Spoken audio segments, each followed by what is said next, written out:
여러분 8절 말씀을 우리는 귀담아 들어야 할 것입니다. 여호와께서 이스라엘에게 진노하사 그들을 메소포타미아 왕 부산 리사다임의 손에 하셨으므로 이스라엘 자손이 부산 리사다임을 8년 동안 섬겼더라 라고 했습니다. 자, 이 말씀에서 알 수 있듯이 종되었던지 애굽에서 나온 후에 이스라엘 백성들은 처음으로 다시 노예의 신세가 되는 모습을 보게 되어집니다.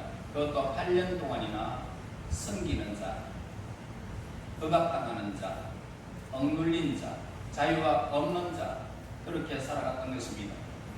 이스라엘 백성들의 죄악이 하늘에까지 사무쳤기 때문에 하나님께서 이제 그들에게 징계를 내리셨던 것입니다. 신명기 28장 47절과 48절의 말씀에 보면은 네가 모든 것이 풍족하여도 기쁨과 즐거운 마음으로 네 하나님 여호와를 섬기지 아니함으로 말미암아 네가 줄이고 목마르고 헐벗고 모든 것이 부족한 중에서 여호와께서 보내서 너를 치게 하실 적군을 섬기게 될 것이니 그가 철뭉에를 네 목에 메워 마침내 너를 멸할 것이라. 하나님의 예언의 말씀을 온전히 이룬 이 사건을 우리는 보게 되어집니다. 그런데 하나님께서 이스라엘 백성들을 대적의 손에 하신 목적이 뭘까요? 그들로 하여금 하나님을 섬기지 않을 때 얼마나 비참한 일이 임하는가를 경험하도록 하여 하나님을 섬기는 것이 얼마나 귀하고 복된 일임을 가르쳐 주고자 했던 것입니다. 출애굽 후에 처음으로 이스라엘 백성들을 지배하게 된 메소포타미아 왕, 그들은 압박하는데 그는 하나님으로부터 그들을 압박할 권세를 받았기 때문에 이스라엘 백성들을 압박하게 된 것입니다. 여러분, 아무 의미 없이 나는 잘하고 있는데 여러분 주위에 악한 사람들이 일어나서 여러분들을 압박하는 일들이 있을 것입니다. 여러분들을 괴롭히는 일들이 있을 것입니다. 그때 우리는 돌이켜야 됩니다.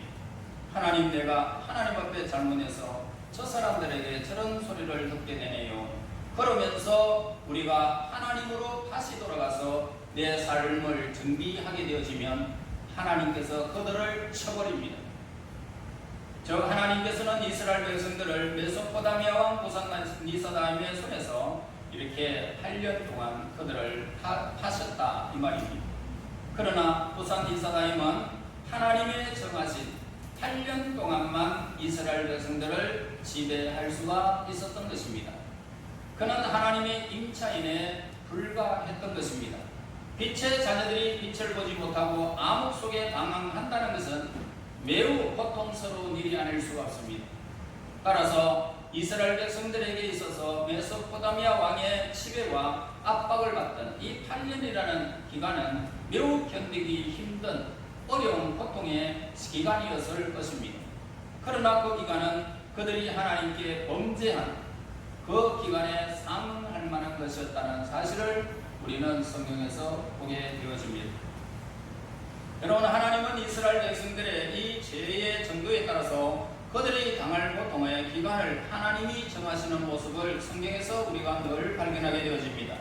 그들의 죄가 많아질수록 그들이 당하는 고통의 횟수도 증가시켰던 사실을 우리는 보게 되어집니다. 그래서 이 성경에서 이스라엘 민족이 이방 민족을 섬기는 기간이 점점 길어지고 있음을 우리는 보게 되어지는데요. 이스라엘 백성들을 처음에 메소포타미아 왕 부산 리사다임의 왕을 이제 8년 동안 섬겼고 그 후에 다시 또 타락하게 됩니다. 40년 동안 은넬이 이렇게 지배를 하는 동안에는 그들이 하나님을 섬겼지만은 40년 이후에 또 타락하여 모압, 에글론을 18년 동안 또 억압당하는 신세가 되고 마는 것을 보게 됩니다. 14절에 나타나고요. 그 다음에 사사기 4장 3절에 보면은 또 후에 타락하게 되는데 가나안 왕 야빈을 20년간 또 섬기는 모습을 보게 되어집니다. 이러한 사실을 통하여 우리는 다음 성경 말씀의 이 진실성을 다시 한번 우리는 확인할 수가 있다는 것입니다. 시편 18편 26절에서 27절에서 말씀을 합니다. 깨끗한 자에게는 주의 깨끗하심을 보이시며 사악한 자에게는 주의 거스러심을 보이시리니 주께서 공고한 백성은 구원하시고 교만한 눈은 낮추시리다. 여러분, 우리가 어떻게 살아야 할지 여러분들이 결정할 문제입니다. 말씀을 따라 살아야 할지 아니면은 내 멋대로 살아갈지 여러분들이 결정할 것입니다. 그러나 우리가 기억해야 할 것은 반드시 우리가 하나님 앞에서 삶을 살아야 되겠다는 사실을 우리는 또 결심해 보고 있습니다. 가벼운 징계를 내릴 때에 이스라엘 백성들이 회개하지 아니하면 하나님께서는 7배나 더 무서운 그런 징벌을 그들 위에 내리셨던 것을 보게 됩니다. 그래도 회개하지 않으면 또 7배를 더하여 형벌을 가하시고 또 그래도 죄악을 돌이키지 않으면 다시 그 형벌을 7배나 올라가는 모습을 보게 되어집니다. 하나님은 그 백성들이 죄악을 포기하고 또 포기하기 전에는 결코 그들의 징계하시는 일을 포기하지 않는 것을 보게 됩니다.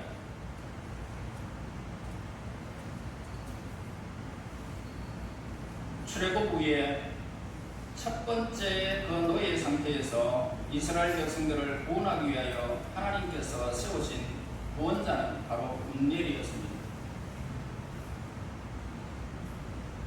물론 하나님은 이스라엘 백성들이 스스로 겸비하여서 하나님의 능력을 의지하고자 할 때에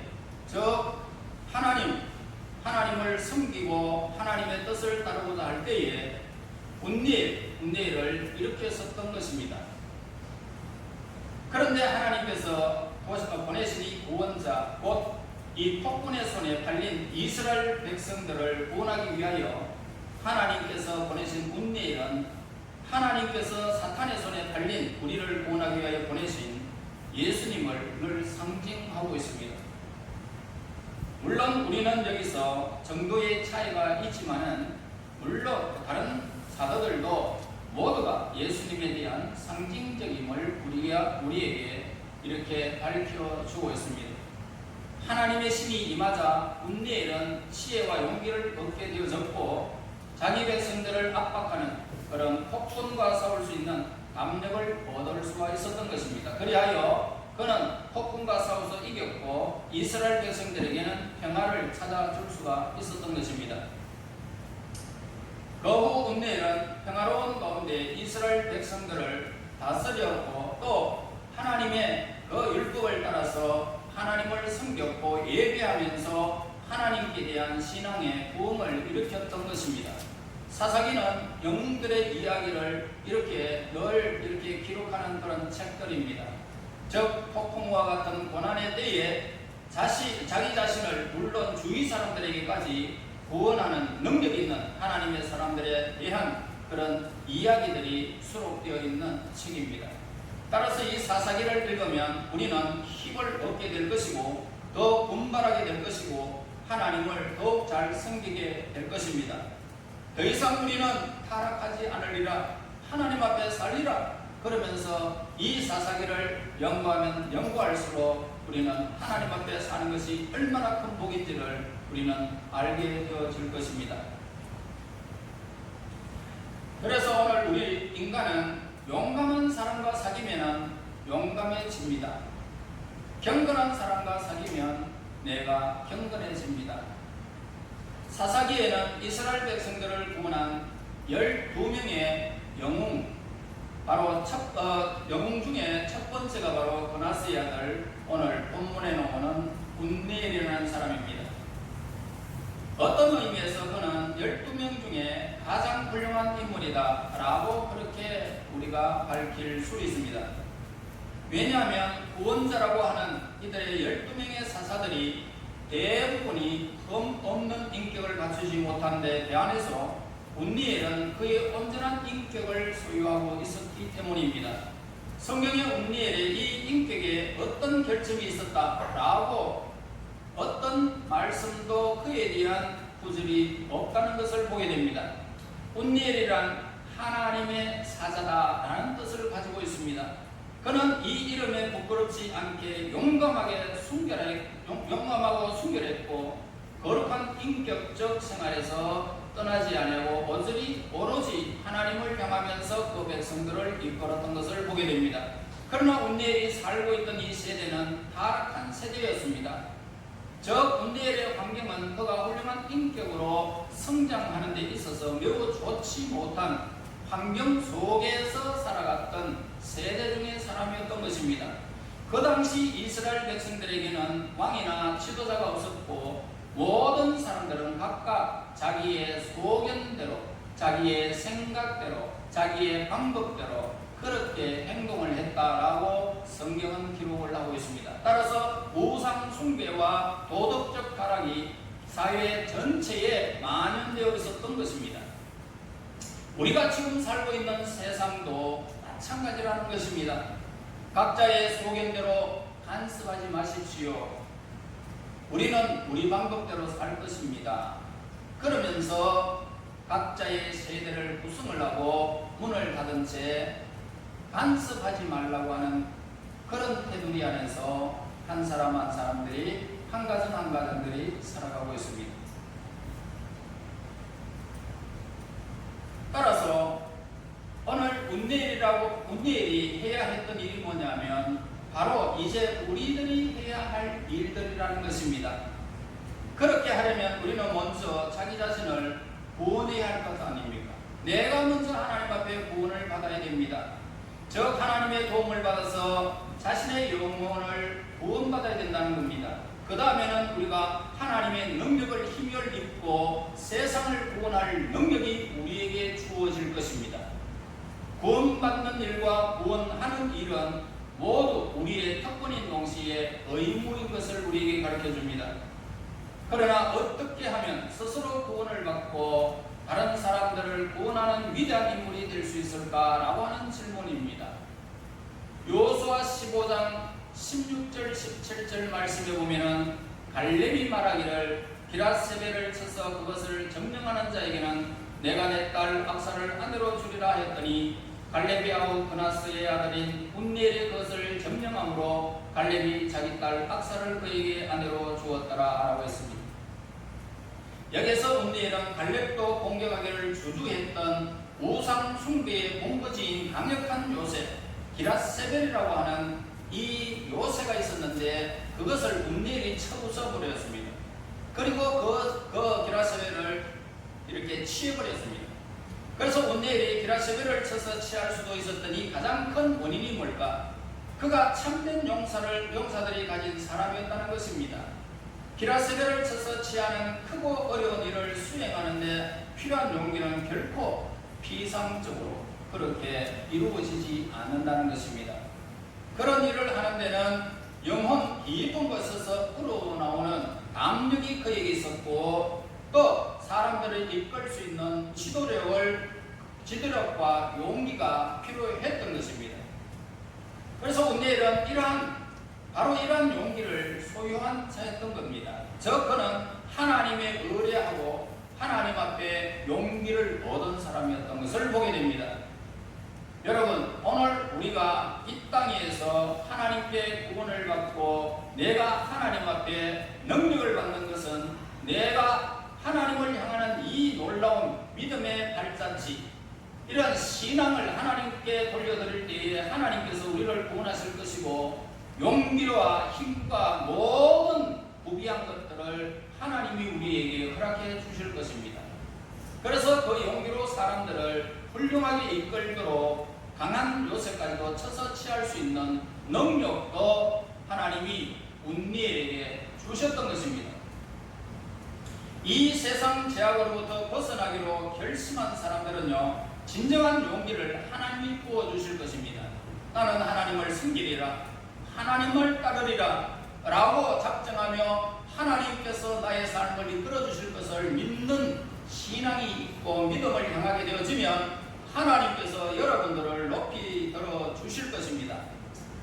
여러분들을 들었을 때에 어느 누구도 여러분들을 대적할 수 없는 자가 될 것입니다. 왜냐하면 평범한 듯한 일상생활 속에서도 우리의 삶은 어떻습니까? 계속 전쟁이 계속되고 있기 때문입니다. 나와 전쟁을 해야 되고, 내 가정에서 전쟁을 해야 되고, 내 사업체에서 전쟁을 해야 되고, 내가 가는 곳마다 전쟁입니다. 공부하는 것도 우리 친구들, 우리는 전쟁이 치르고 있는 거예요. 전쟁.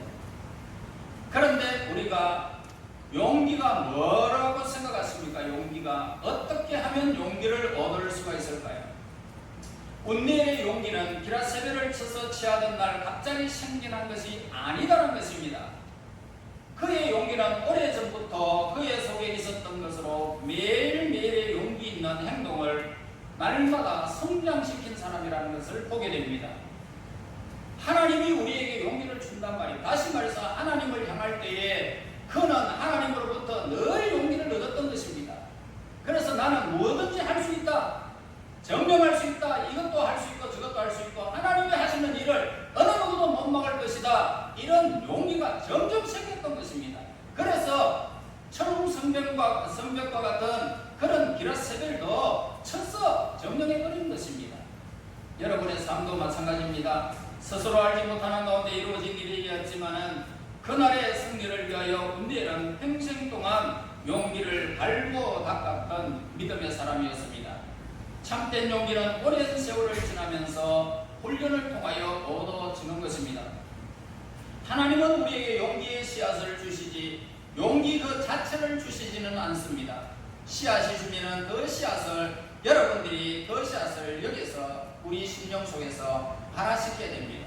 그래서 그 씨앗이 점점 자라게 되면 어느 누구도 여러분들을 침범할 수 없는 용기의 사람, 운니엘 같은 사람이 되는 것입니다. 씨앗을 삭혀 크고 아름다운 마음으로 자라게 하는 일은 바로 저와 여러분들이 해야 하는 일들입니다. 물론 용기 이외에 보석과 같은 씨앗들 하나님께는 무수히 많습니다. 그러나 우리 속에 있는 이 보석들을 모두 갖고 자라나야 좋은 열매를 맺지만은 가꾸지 않으면 어떻게 될까요? 그 씨앗을 가꾸지 아니하고 그냥 내버려 두게 된다면 곧 수고 없어져 버릴 것이고 사라져 버릴 것입니다. 자신 속에 남아있는 작은 용기를 늘 활용할 줄 아는 하나님을 향한 믿음이 날마다 부하여지기를 바랍니다. 그리고 운니엘이 큰 일을 행할 수 있었던 비결이 뭐냐면 그의 신앙 안에 있었다는 것입니다. 신앙은 큰 능력을 얻는 비결임을 우리는 잊지 말아야 합니다.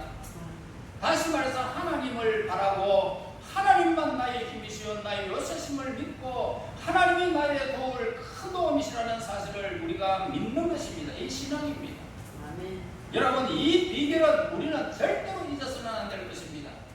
신앙은 우리가 말씀을 많이 알고 있는 것이 있지는 않습니다. 다만 그 말씀을 믿느냐 믿지 않느냐 이것입니다. 믿으면 능력이 나타날 것이고 믿으면 영광을 보게 될 것이고 믿으면 여러분의 삶의 길이 열리는 것이고 누구든지 믿으면 여러분들을 가로막을 사람이 없다는 것입니다. 믿으면 되는 거예요. 운니엘이 기라세벨을 쳐서 승리를 얻을 수 있었던 것은 하나님을 믿는 그 믿음의 승리였던 것을 우리에게 가르쳐주고 있습니다. 여호수아 15장 88절에서 악사가 출가할 때 그에게 청하여 자기 아버지에게 밭을 구하자 하고 나귀에서 내리며 갈렙이 그에게 묻되 네가 무엇을 원하느냐 하니라고 했습니다. 자, 이 말씀이 성경에서 운니엘에 대한 두 번째 언급이 나타나고 있는데 여기서 우리는 운니엘의 생애와 환경이 또 다른 면을 우리는 보게 되어지는데요. 운니엘은 기라세벨을 이렇게 쳐서 취하자 갈렙은 약속대로 자기 딸 악사를 그에게 신부로 주게 됩니다. 악사가 운니엘을 따라서 남방으로 가던 날 많은 사람들이 운니엘과 악사의 새 가정을 축복해주면서 백년해로 할 것을 빌었는데 광야에서 자라난 아름다운 신부는 그런 기쁨과 흥분의 와중에도 빈틈이 없는 참 아름다운 아내였던 것을 보게 되어집니다. 저 그녀는 자기의 새 가정이 물 없는 남방 땅에 있는 것을 생각하고 남편을 권하여 자기 아버지 갈렙에게 샘물 있는 밭을 구하도록 그렇게 하였던 겁니다. 그러나 이 운니엘은 적과 싸우는 일에 능했지만은 실생활 속에서는 관심이 전혀 없었던 것입니다. 그래서 악사는 많은 사람들이 지켜보는 가운데서 나귀에서 내리게 되고요. 그리고 내려서 갈렙에게 샘물 있는 밭을 구하게 됩니다.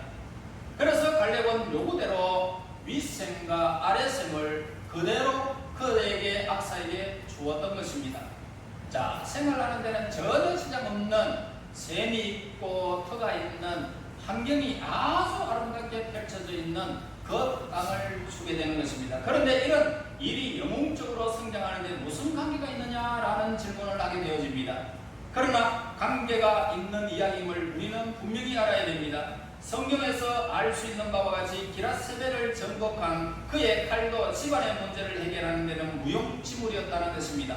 따라서 여러 가지 다른 무기를 사용하는 법을 배워야 했던 건데 그는 웅변술. 자, 이런 용기는 기라세벨을 쳐서 취하는 용기였고 또 웅변술을 배워야 하는데 그 전술도 배워야 됐습니다. 그래서 엉킨 매듭 중에는 칼로 간단히 싹 잘라버리면 될 것도 있지만은 능수능란한 솜씨를 참을성 있게 풀어야 하는 그런 문제도 우리는 배워야 하는 것입니다. 이스라엘 민족을 향한 하나님의 계획은 시제의 알렉산더와 같은 그런 영웅들을 일으켜서 그들을 군사적 강국으로 만드는 것이 결코 아니었습니다.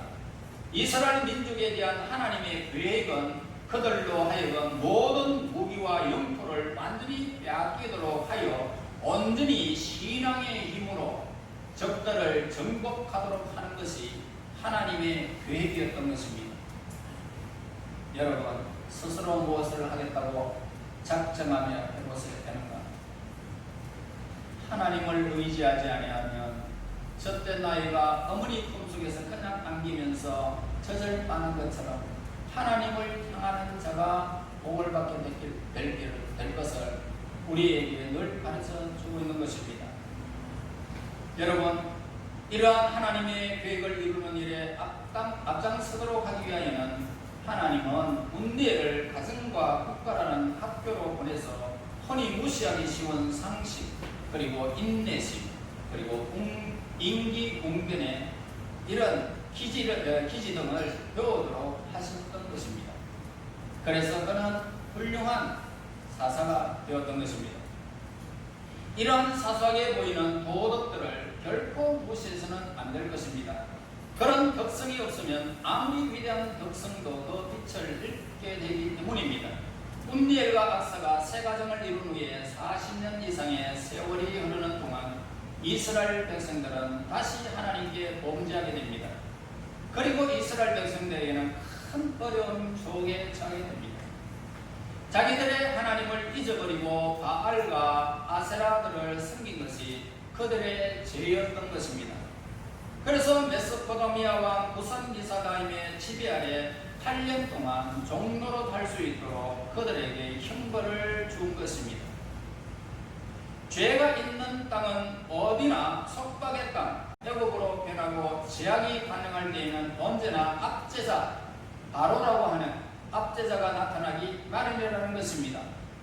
그러나 하나님께서는 그들에게 구원자를 내보내시는 심을 보게 되는데 9절에서 10절 말씀 보세요. 이스라엘 자손이 여호와께 부르짖음에 여호와께서 이스라엘 자손을 위하여 한 구원자를 세워 그들을 구원하게 하시니 그는 곧 갈렙이하고 그나스의 아들 운니엘이라. 여호와의 영이 그에게 임하셨으므로 그가 이스라엘 사사가 되어 나가서 싸울 때에 여호와께서 메소포타미아 왕 부산리사다임을 그의 손에 넘겨주시매 운니엘의 손이 부산리사다임을 이기니라.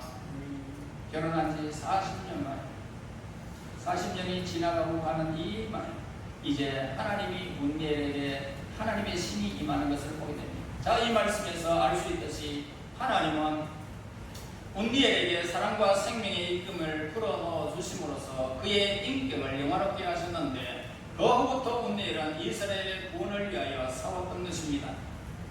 그렇다면 그때까지 운니엘은 자기 민족의 이 구원을 위하여 왜 아무 일도 하지 아니하고 백성들이 죄악에 빠지도록 그가 그대로 내버려 뒀을까라고 하는 문제점입니다.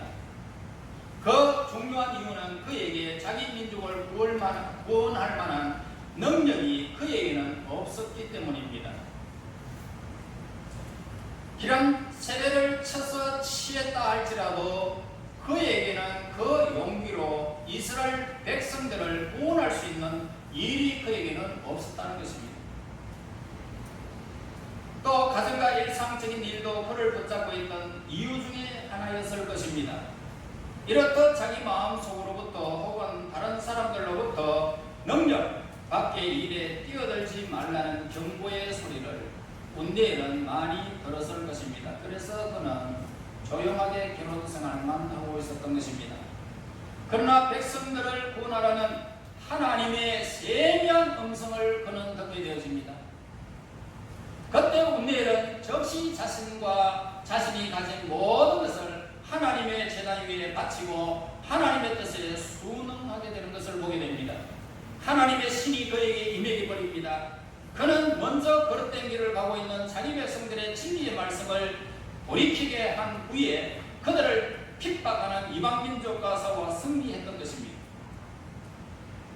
성령의 감동을 힘입어 자기 백성들을 구원한 운니엘의 모습은 온 세상의 구주이신 예수 그리스도 하나님의 어린 양, 오늘 살아있는 하나님의 말씀이신 예수님을 상징하고 있는 것입니다. 그러나 그처럼 용감했던 운니엘도 죽음 앞에는 무력할 수밖에 없었습니다. 그래서 11절에 그 땅에 평온한 지 40년에 그나스의 아들 운니엘이 죽었더라. 악사와 결혼한 지 40년이 지난 다음에 그도 구산 리사다임을 정복하고 그리고 그들을 쫓아내버리고 이겼을 때에 그 백성들이 40년 동안 평온하고 태평하게 정말 영화롭고 아름답게 살았던 것입니다. 파란만장한 세대를 살면서도 일생 동안 고귀한 인격을 지녔던 이 용사 운니엘도 마침 죽음을 맞이하게 되는 것을 보게 되어집니다. 이제 남은 것은 뭡니까? 그 비문의 구원자 운니엘이라는 찬사밖에 없었던 것입니다. 그렇지만 운니엘이 가지고 있었던 고귀한 인격이 영원히 사라진 것은 아니었던 겁니다. 하나님은 지금도 그런 고귀한 인격을 하나님이 여러분들이 생각하기에는 어떤지 모르겠습니다. 그러나 하나님의 신이 임하면 여러분들도 운니엘과 같은 그런 하나님의 사람이 되는 것입니다. 고귀한 인격을 하나님이 창조하고 계신다, 이 말씀입니다. 믿음을 주실 것입니다. 인내심도 주실 것입니다. 진리로 여러분들을 무장시켜 주실 것이고 하나님의 입김이 여러분들에게 임할 것입니다. 곧 성령이 우리 하나님의 위대한 인격을 창조하게 될 것이고 그 위대한 인격을 통하여 또 다른 사람들을 구원할 수 있는 운니엘과 같은 하나님의 사람이 되도록 여러분들을 인도해 주실 것입니다. 하나님께서 어떤 한 사람을 강하게 하는 것은 그 주위의 악한 사람들을 돕도록 그렇게 하려는 것이고 어떤 한 사람을 지혜롭게 하는 것은 어리석은 자들을 인도하도록 하려는 것이고 어떤 한 사람을 거룩하게 하는 것은 세상적인 사람들을 그릇된 길에서 돌이키게 하려고 하는 하나님의 계획이 있습니다. 이제 우리 모두 하나님의 능력을 힘입어 능력 있는 자가 되기를 바랍니다. 그리고 세상에 얽매여 이렇게 영육간에 비참하게 살아가는 저들, 풀어지는 저들을 구원하라는 하나님의 메시지가 여러분들에게 임할 때에 즉시 일어나야 되고 즉시 믿어야 되고 즉시 행동하라는 것입니다. 그럴 때 하나님께서 구산 이사다임을 이길 수 있는 능력을 주시듯이 여러분들을 그 험악한 세상에 비참하게 살아가는 인생을 구원할 수 있는 능력이, 운명 같은 능력이 여러분들에게 임할 것입니다. 아멘. 여러분, 운명 같은 하나님 앞에 서임받는 영웅들이 되시기를 예수님 이름으로 축원합니다. 하나님 은혜 감사합니다. 찬양과 경배를 드립니다. 연약한 우리 인생 하나님의 신이 임하여 하나님 앞에 쓰임받는 믿음의 사람, 용기의 사람, 하나님의 거룩한 사람들이 될 수 있도록 인도하여 주셔서 비참하게 부르짖는 주위의 수많은 백성들을 살리고 구원할 수 있는 능력, 온니엘 같은 능력 저들에게 허락하여 주시옵소서. 예수님 이름으로 기도하옵나이다. 아멘. 524장입니다.